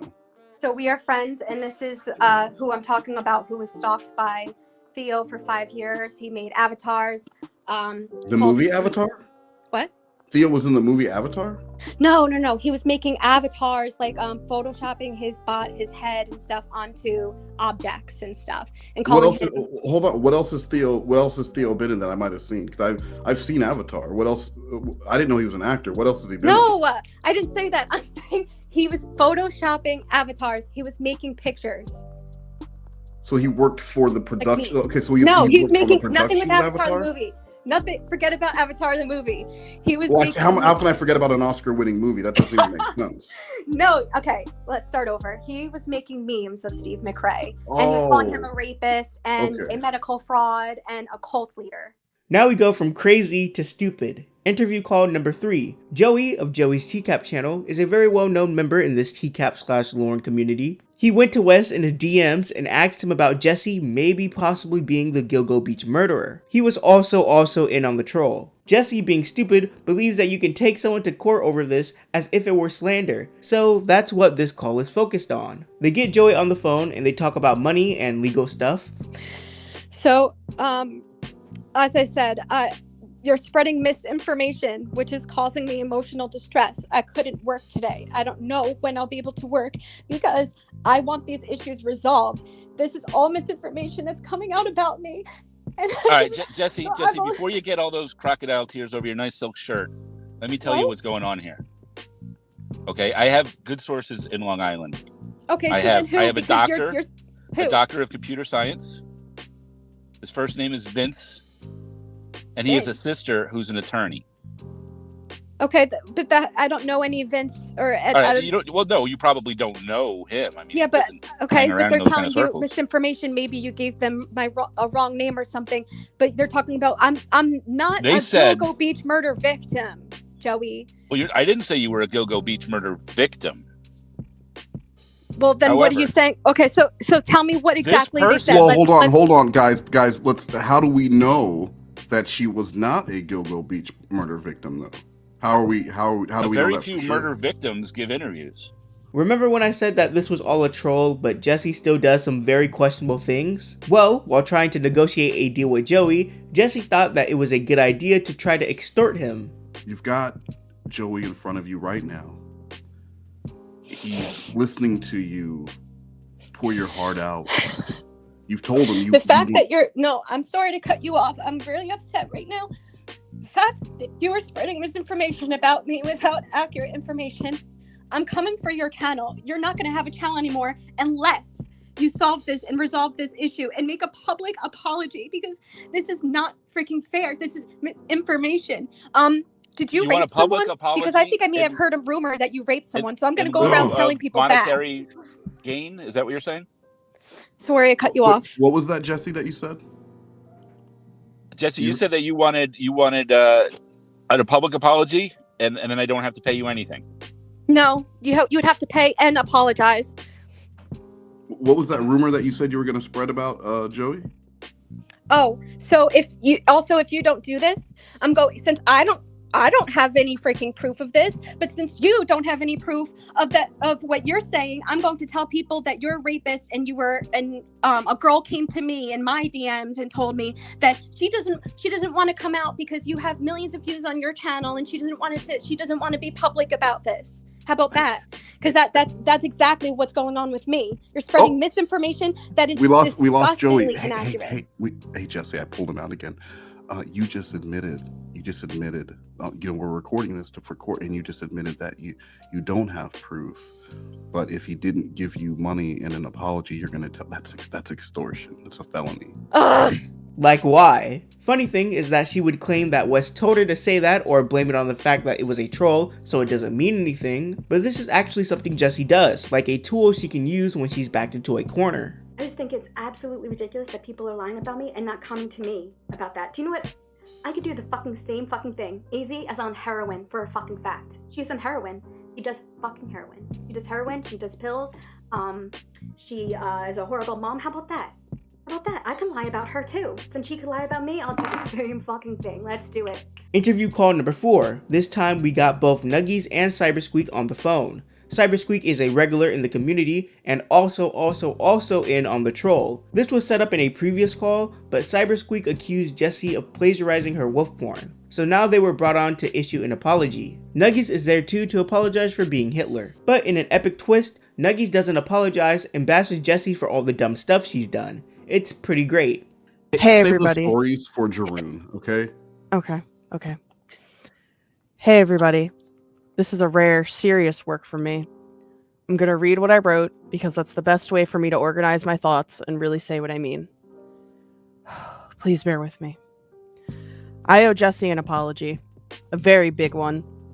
It's been brought to my attention recently that my behavior has been affecting a total stranger.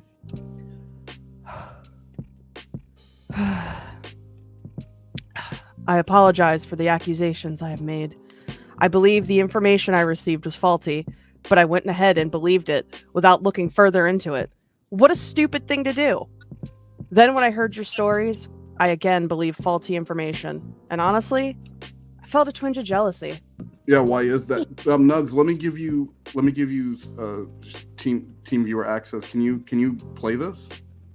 Yeah, here, let me see. Yeah, I'm having. I'm sorry.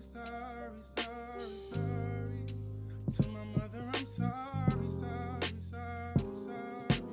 To the victim, I'm sorry. Yes, Your Honor, I'm sorry.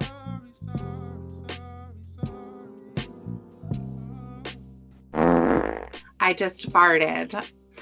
She said I just farted. Got him! I don't. What the fuck? What was that? I mean, like, what did you expect? Why can't I use my computer? Huh? Because you Why think am that I- I'm. You think that I would. You think I'm letting you, like, actually make this? Fuck no. You think any of that was sincere? I thought we were doing apologies today. Fuck an apology. I have something that I need to tell both Jessi and Wes. All right? What? Because, listen, Jessi, maybe your YouTube friends won't tell you how it is because they're scared to talk straight to you because they don't want to use the right language because they might get demonetized. I'm fucking unsponsored, Jessi, so I'm gonna tell you how it is. You ingratiated yourself into an online network of people whose sole existence is to shame sexual predators, and you went into that group and poked and prodded at people who are victims of sexual predators and friends and family of sexual predators to find damaged people and be sexual predators upon this group or community built against sexual predators. That's not fucking okay. Is that why Wes's hotkeys were messed up? Of course it was. What else do you think? Like, he's been messing with me. Of course I'm gonna fuck with him when he gives me access to his computer like that. Community. I did not prey on anyone in the community. Someone that I had a intimate relationship was upset that I mentioned it. If you're being That's all I have to serious, say. I really think that you need mental help. But I think that you're kind of joking to be like to put on a show or something. Do you really think that? Because I'm being 100% serious right now. I don't tolerate this kind of shit. When did you come into the TCaP community? Because I have proof that I've been here for years, but according to other channels, you've just popped out of nowhere. So are you a Theo troll? Yes, you are. Goodbye. Interview call number 4.5, a short call but one of the most important. A person that has been brought up a few times in previous calls was someone named Addie Waffles. Addie was once a good friend of Jessi's, even to the point of being a mod on her channel. Addie at some point wised up and cut Jessi off, so now Jessi believes that Addie is trolling her just like Theo is. Also, I don't think I properly explained this, but you remember that Theo guy that Jessi sent nudes to prove that she wasn't fat? Well, she believes that ever since that happened, Theo has been trolling her constantly non-stop. So we have Theo, and we also have Green Frog as a troll, you know, the person who archives Jessi content. And now on this list of trolls is Addie. On a live stream that happened on Sunday, Theo made a donation, and that donation mentioned Addie. This entire phone call is Jessi putting together the pieces and coming to the conclusion that Addie is in fact evil little McNuggets. So now we have Theo, Green Frog, and Addie who are trolls, but Addie is actually Nuggies. Well, what's going on? I saw that he donated money and admitted everything. Yeah, so that's what I'm at. That wasn't you, was it? Like, no. Are you trying to freaking call no? out Nuggets? No. Because that was crazy. So, all right. So the last call ended. I mean, the apologies, that was fucked up. Everything was going good, and then Nuggies kicks, and like, so I just want to backtrace it. Nuggies is Addie. Well, were they super freaking nice to you and asking you how are you doing every day? Yeah. Oh my God, so much of that. We talk about my family. Well, like, so I like, you know, like I collect stamps, and all of a sudden they're like, oh my, I love stamps, and then but here's what's crystals. Here's what's weird. Shit. Some of the stuff that they would talk about, like now when I go and look it up, it's just stuff pulled directly from the internet. So I'm not sure. Me too. Yeah. Base level. I did stuff. with crystals because you know I'm a crystal collector, and she would say basic shit, right? No, I don't want to cut you off. But when I got off, I was thinking, I was like, am I fucking insane? Maybe I'm an insane bitch for thinking that she reminds me of Addie, the pic her in darkness, like phone calls and stuff. Like we would do video chats, and she would be in darkness, but she had dark brown hair and stuff, or brown hair, whatever, how it looked like. And then when I saw on Clearing Times thing, I was just like, she looks very familiar, but like a lot of girls look the same. And then when you do start doing Spade the Shade, I was like, she has like a similar voice, but like everyone has a similar voice. Yeah, maybe I'm everyone just looks crazy. the same. In my experience, every woman looks the same, and every woman has the same voice, basically. You know what I mean? With like minor variations. No, I don't think. Oh, look it up. There's a place called Roscoe's, but like chicken and waffles, it's a thing people eat together. They eat. It's like chicken strips, but nuggets with waffles. Wow! Holy fuck!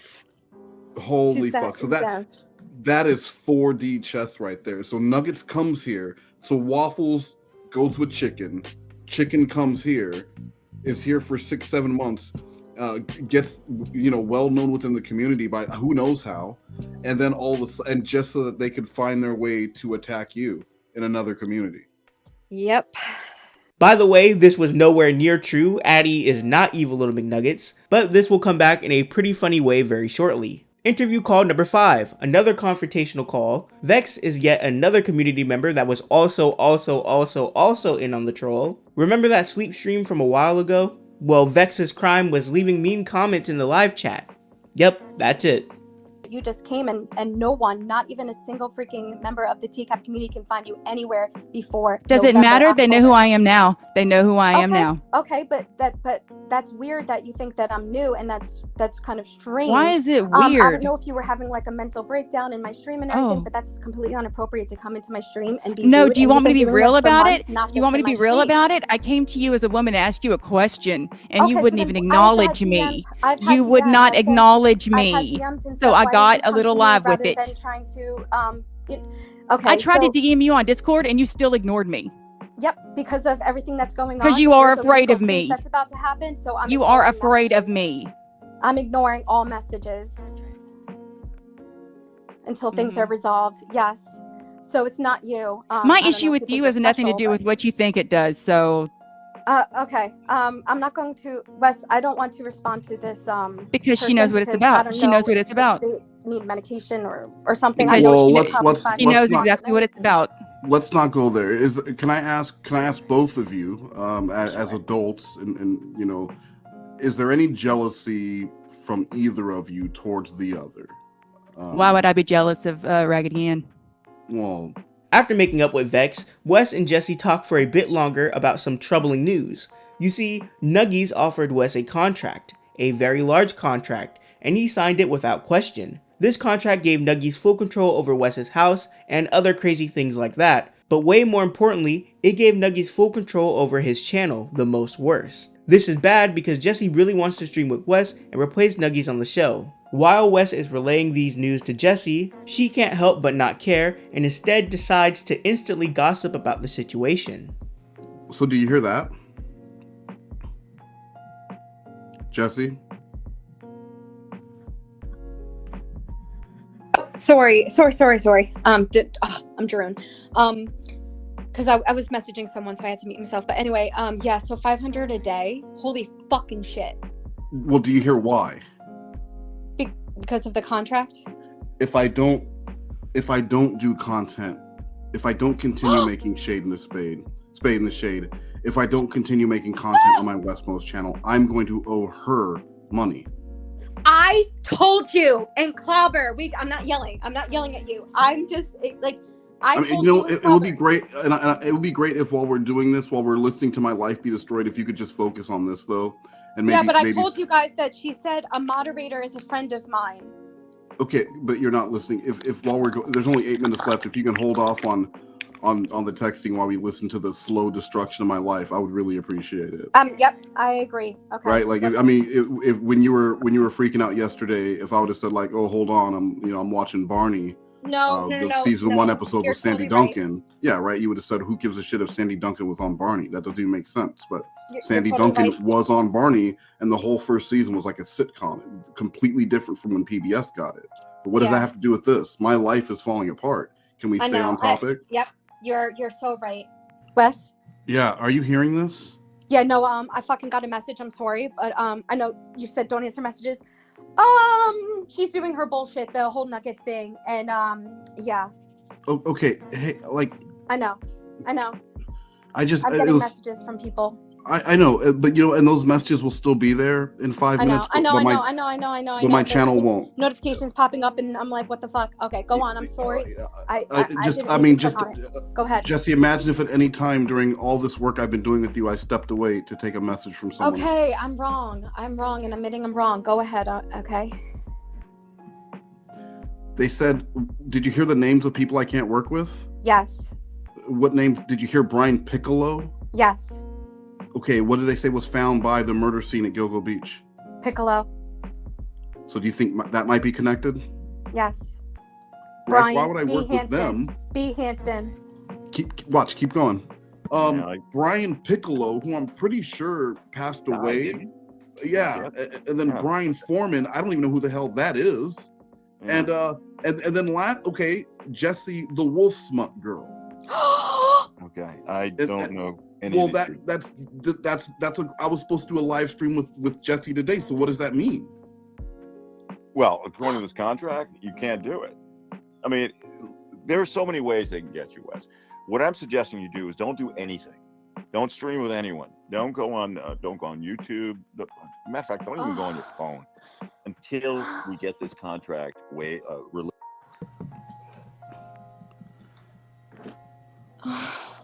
So along with Donald Trump, Donald Glover, Danny Glover, Muse Talks, Queen of Spade, I can't work with you. Now between interview calls number 5 and number 6, Jessi would stream on her channel, and this stream is now dubbed the Addie stream. I explained this better in my original take, so I'll play that now. On July 18th, Jessi did another live stream on her channel. Sadly, this wasn't recorded, but in this one, Jessi was on the phone with Wes during the stream, and she was like, "Hey, I'm gonna say that Addie is a pedo." And Wes was like, "Wait, what?" And then she said, "Yeah, I'm gonna say that I have proof, but I can't talk about it." And then Jessi said on stream that Addie was arrested for child and that she had proof. The proof being the police report and the mugshots from the case, but she couldn't reveal that information. And obviously all of this was not true. This was pretty messed up, but remember that Jessi firmly believes that Addie and Nuggies are the same person, so she actually just accused Nuggies of being a pedo. Turns out, Addie was actually a real person though. Everyone thought that she was a troll or just someone that Jessi made up, but no, she was real. And it was that night that Wes and everybody else figured out that, yeah, Addie is a real person. So Wes calls Jessi again while she's still streaming, and Wes tells her to take it all back. Just blame it on Xavier and say that you never even meant to do it. And of course she did this without picking up on the obvious Lauren reference. What's even funnier is that while she was streaming, you never actually heard Wes on the phone. So just imagine watching a boring Jessi stream. She goes quiet, comes back and says some of the craziest things you've ever heard, then goes quiet again, and then comes back and apologizes for it. During this stream, Jessi also mentioned her kidnapping story, which I will play now. Save the prison room for actual criminals that, child, fucker. Like, these people that mess with, oh my god. So, I don't think that people understand why I came into this community is because of, I was kidnapped when I was 13. I was going to say child, but yes, when I was exactly 13 years old. And horrific things happened. I was fortunately released the next day. I would say fortunately because I thought that I was going to die and I'm not going to end anything because it will be here all night and I'm going to cry and no. And I've had years of therapy and totally moved on from it, but to relive it and have to talk about it and everything is a whole big thing. But I was catfished on MySpace when I was 13.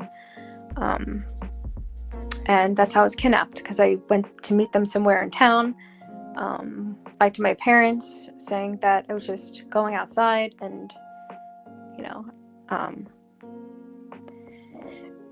so kind of interested me, To Catch a Predator interested me as a TV show because, yeah, fuck justice and everything. So the person that everything that happened to, he killed himself, but I feel like it's more relieving to watch the show and knowing that other people are having their lives ruined and everything, because I feel like having him killing himself, I feel like I'd rather you be in jail than be dead, because no one knows what exists beyond death. And I'd rather just, suffer. Dante's Inferno. But no, in all seriousness. So now we get to interview call number 6, the last and probably best call. Wes and Jessi speak to legal intake lady Jules from the law offices of Thomas, Carter, and Powell, who are also in on the troll. They first talk about Joey and that whole legal case, then they talk about the money Jessi can get from that case, and the conversation quickly shifts into how this case could go south for her. Accusing random people of being a pedo and attempting to extort someone won't look good in court. Okay. As far as so I wanted to make sure that was out there. And then one other thing, and I don't know if this is a big deal or if this is even taken seriously in the law, but last night Jessi did a live stream and well, Jessi, why don't you say it? What in particular, like about Little Eva McNuggets or? Yeah, what you accuse Little Eva, because that's going to come up for sure. I accused them. I had the wrong information sent to me by maybe a troll, you would say, that she was a child rapist. And I only believed this because she's been calling me a predator and accusing me of crimes and things that I didn't do, pretending to be me, like my identity. She's been using my identity on social media platforms and then saying things, so, but I believe this information because I was like, oh, this kind of makes sense. She's coming after me because it's like deflecting, like she is saying she accused me of things, but that's on her. So I believed this information that was not true. And I just want to say that it was not true and confirmed it was not true and not her. But I put this information on my live stream and I did apologize. So you publicly retracted the statement? Yes. Okay. Well, Miss Julie, to be fair, she publicly retracted the statement on a live stream, but then the live stream is no longer up. So should there be a public retraction? Absolutely. Yeah, they could turn around and accuse you of defamation. There's okay, but then what happens with me with everything that they've been doing to me for a year, accusing me of being a pedophile? Do you understand what I'm saying, though? I'm not trying to be mean to you. I know you're under a lot of stress. It's just I am. You don't want to do the same thing to them that they've been doing to you. They can claim that you're right, and it's immature. Okay. And you're right. So are you saying in court if I say like they defamed me by calling me a predator, and then they play a video of me calling them a child rapist, that the judge might not like that? Yeah, there'd be your credibility would be out the window at that point. So don't call people child rapists is what you're saying. No. And Okay. It dilutes the seriousness of that accusation. Should that be one a video, or should it be one for each, so that if there are two separate court cases, they could play each separate? I would do one for each because it's two separate incidents, and I know that's going to be hard to do. No, because I'm going to make it a 30-second video and then apologize and say, I'm sorry, tit for tat is not okay. I'm an adult and I apologize for making up these rumors. Tit for tat is not okay. You can say anything you want about me, but me saying something back is not okay. And that will be that's not what I'm saying. I'm not saying that it's not okay for them to say something about you either. But no, but that's the apology that I'm going to put out, because I'm very upset that people are going to get away with doing things with me. Well, no, and then Jessi, I have to. We're here to try to hold them accountable for what they did to you. Yeah, that's what. But it's not going to happen because they're psychopaths and they've been doing this for years, and they took someone's money away. But yes, and that's what we're trying to make right. That's why I've been on the phone with you. I know. I need to calm down. We're trying to document this. No, I understand why you're upset. It's just it doesn't ever look. It's like if I was raped and then I murdered them, and I'd be charged. It's the same thing. It's the same exact thing. Yes, she did cry genuine tears because she can't falsely accuse people of things that she was falsely accused of, even though the things that she was accused of were true. It's just so funny. We don't just talk about Jessi though, we also talk about Wes's crippling life, and I explained this better in my original version, so I'll play that. Okay, so this call in total was 1 hour and 26 minutes long. The prep before the legal intake call was about 19 minutes and 58 seconds. After the call, Jessi and Wes talked for about 5 minutes and 25 seconds. So altogether, they spent about 25 minutes and 23 seconds not on the phone with Jules, the legal intake lady. When on the phone, they spent about 25 minutes discussing Joey and the Gilgo Beach slander DM. For the next 35 minutes, they discuss the possible money Jessi can make from suing Joey, which then turns into a conversation about all the things that could mess this case up, like her slandering people. The last 7 minutes of their call with the legal intake is dedicated to Wes, and the conclusion of those 7 minutes were, Wes, you have to be mentally handicapped or something was affecting your judgment, because a logical human being would have never signed this contract. You lost your home and your channel. Get fucked. Have you read through the full contract? No, it's 420. It's as thick as a phone book. Do you realize that you signed an agreement that because your house is put into the contract, that if you breach the contract, they get the home, that you cannot place the house up for sale, and you can't do any renovations without permission from the contracted party? What does that mean? Wait, the contract, what does that mean? Meaning, if you wanted to paint your bedroom fuchsia, you would have to contact with little evil McNuggets in order to get permission to do that, because your house okay. That's how do I get out? Like, let's just talk about what's going on. Like, which lawyer is taking my case, because they need to get ready to go to the Virgin Islands, because that's where it needs to be. They've looked through it. I have a note. I don't believe they are finished. They have sent up. This is the only information I have right now. Being over 400 pages long, they haven't gone through But what they have gone through, they went through with a fine-tooth comb. It appears to be completely ironclad. But they did want me to ask something, and I'm really sorry if this is offensive.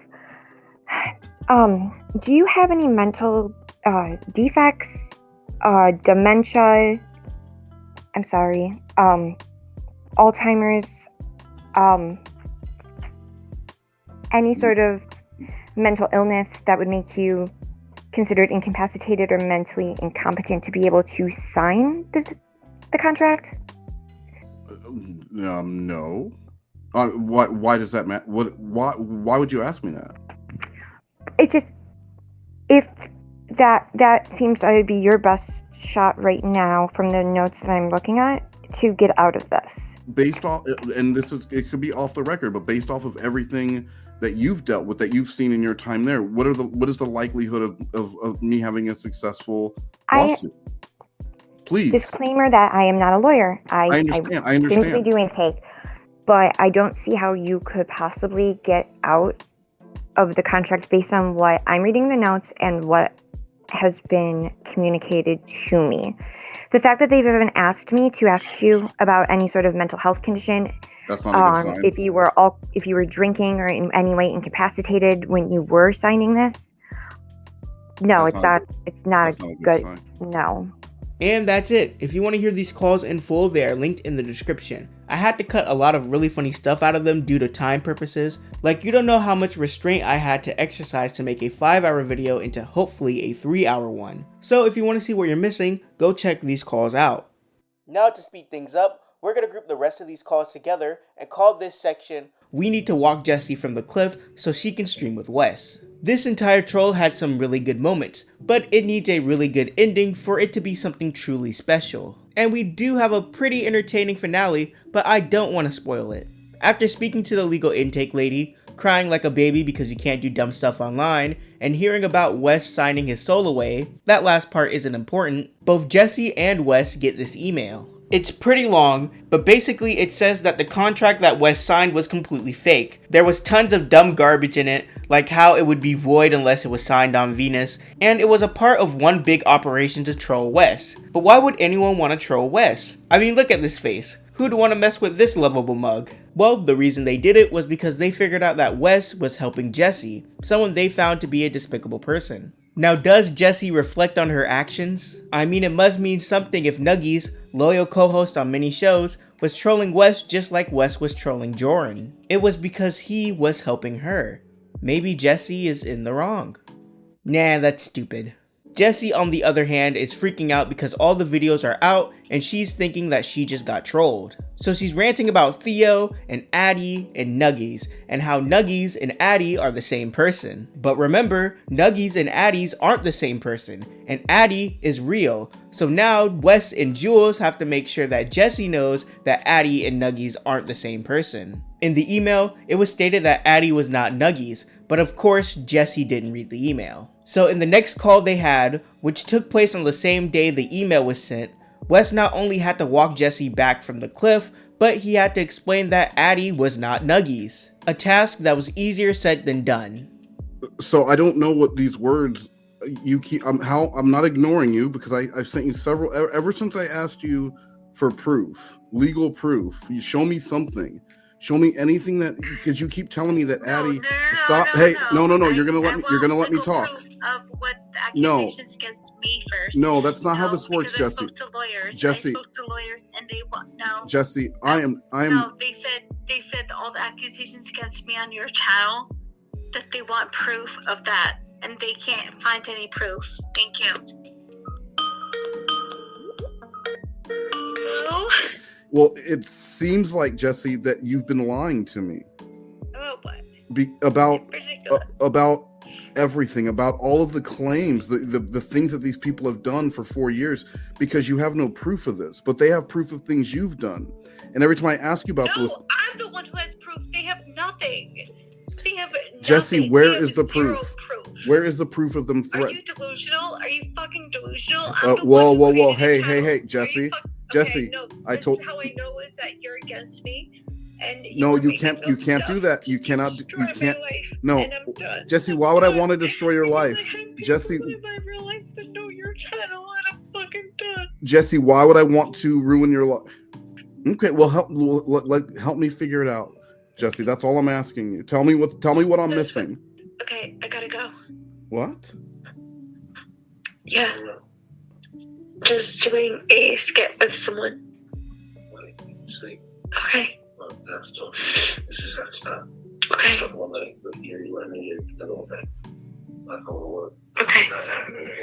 Okay.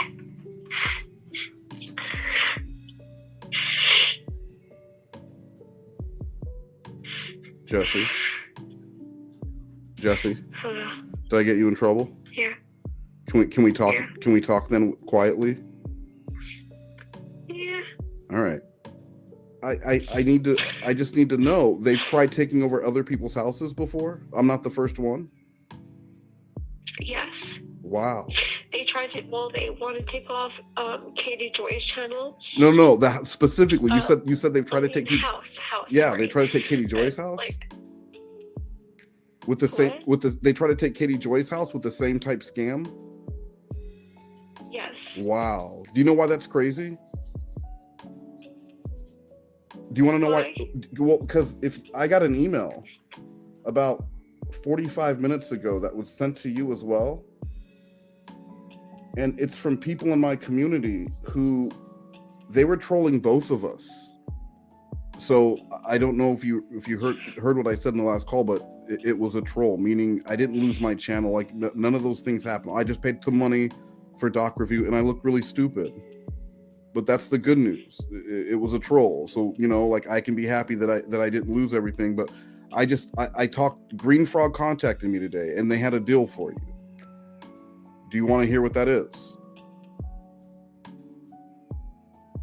A deal for fucking what? Jess, this person that has been harassing Jessi, for 4 years. Jessi, I'm the master right now, and you're aiming a gun at me, and I need you to not shoot before. What?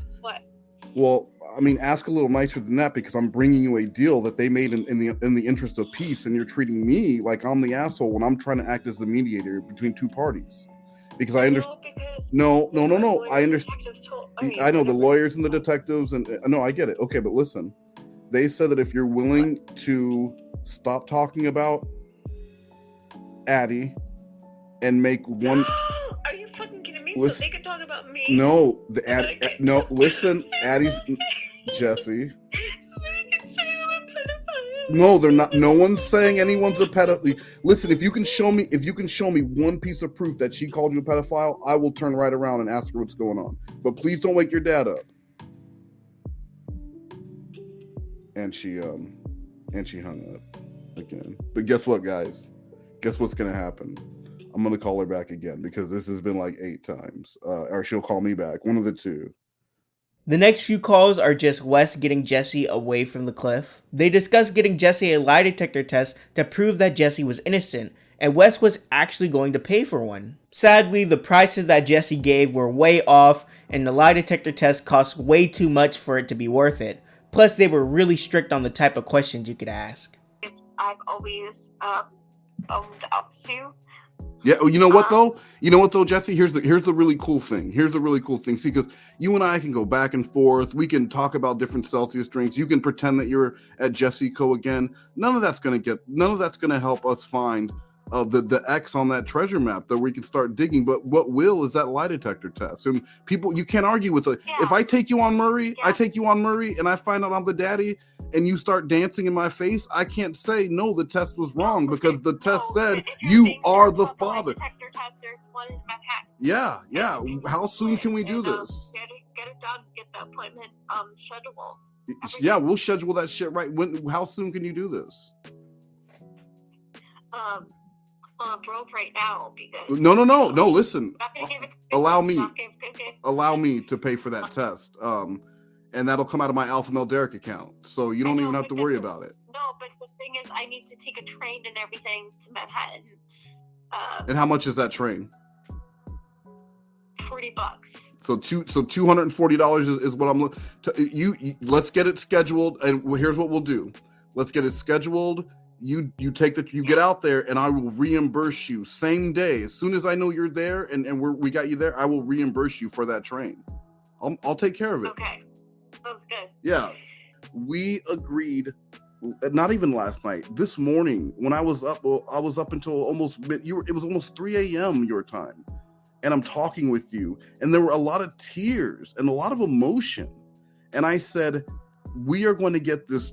Remember, because I said we're going to throw lie detector out the fucking window.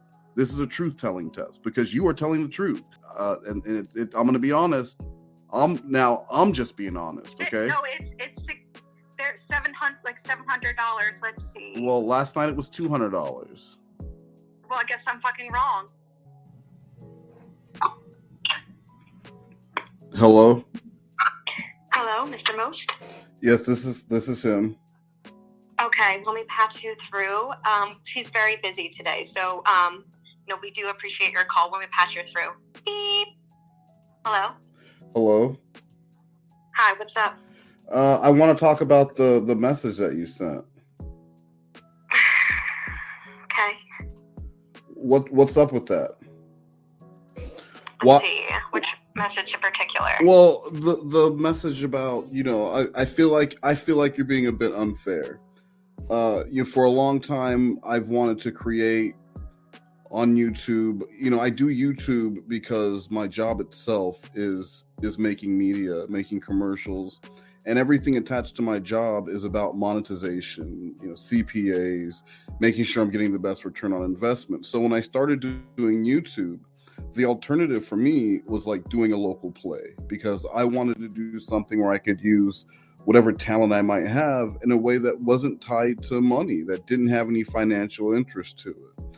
So for me, being able to come onto YouTube and create properties like Spade in the Shade has always been something I wanted to do. So, while I do say Nuggies, no, of course, Nuggies is not, I barely know Nuggies. Nuggies is a business partner who I created a show with, and Nuggies has. No, that's ridiculous that you would still go with her, and people are begging and saying, why don't you do the show with Wes? And I'm like, because he wants to do it with his friend. Oh, so all right. So is that what you're saying? I should, and I'm asking you, should I? Why would you do it with her after what you did to CyberSqueaks? Fuck what happened to me. I'm disgusted what she does to other people. CyberSqueaks, yeah. I mean, you brought up. Everyone is going to be like, what the actual fuck? How are they still friends after all of this? Again, business partners, just simply business partners. We Yeah, that's disgusting. And the fact that you won't do a show with me it's more traumatic, and I gotta go before I start crying. Well, you don't have to start crying. I'm just saying. No, because this is disturbing, and you don't understand what I've been going through. So. Well, no, I'm just. Wow, she hung up. I know you're not going to believe this, but I'm going to call her back. How dare me? How dare me not do a stream with her? I mean, I can't even remember her name. How much time do I spend on the phone with her, and I cannot remember her name?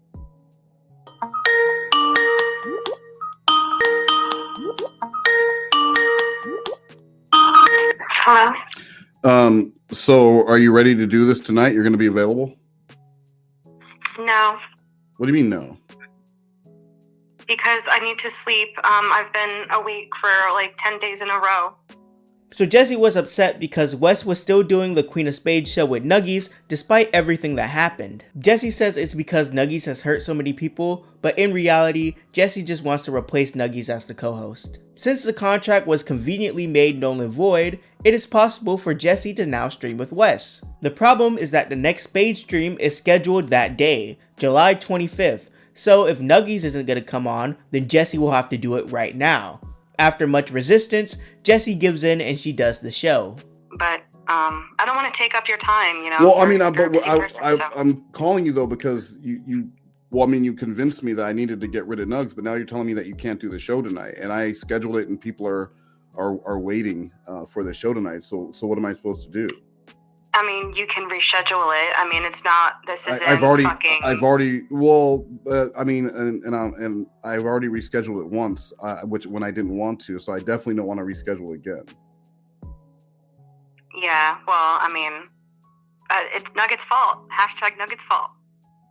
Okay, but like, why can't you do it tonight? because I am just exhausted. I can't even think straight. Well, Any but of her shit, and that's she's made several posts about me. That's the thing. See, I have those things clipped, and I have the shows uploaded to Josh Who TV in case she takes them down off her channel while we're trying to do analysis. There's no pre-studying needed for this show. You've seen, like I walk Nuggies through it each week, and so there's really nothing to do but show up and be ready to shade some spade. Yeah. That's what I like to hear. That's the pod. So what time? Let's plan on getting on at 8:45 p.m. your time, so we can just make sure we have our levels and stuff set up, and we go live at 9. And I don't like to go any longer than like 100 minutes. So we'll do like 100 minutes. A little bit over 90 minutes. We start off with the intro, and then we go to we start with the screenshots. Maybe add in the rap, the clout rap, because that covers rap, and then we go to some of the live streams that she did in the last 2 weeks.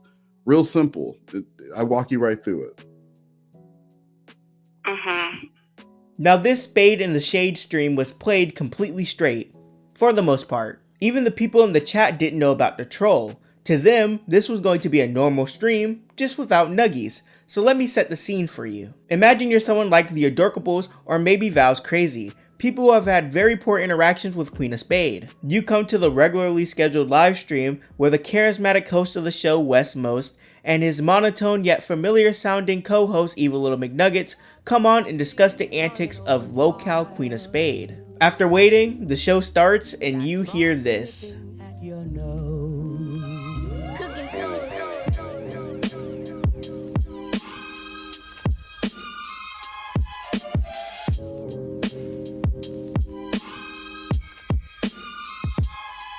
Keep your mind on your mask, kid. Horror form a classic, it's drastic. Villain hydrochloric acid, splashed it. Pull a knob, reached and blasted. Pow. Pinstripes on a basket. New York style, wow. Cheddar grab easy. It's only entertainment though, when thought out completely.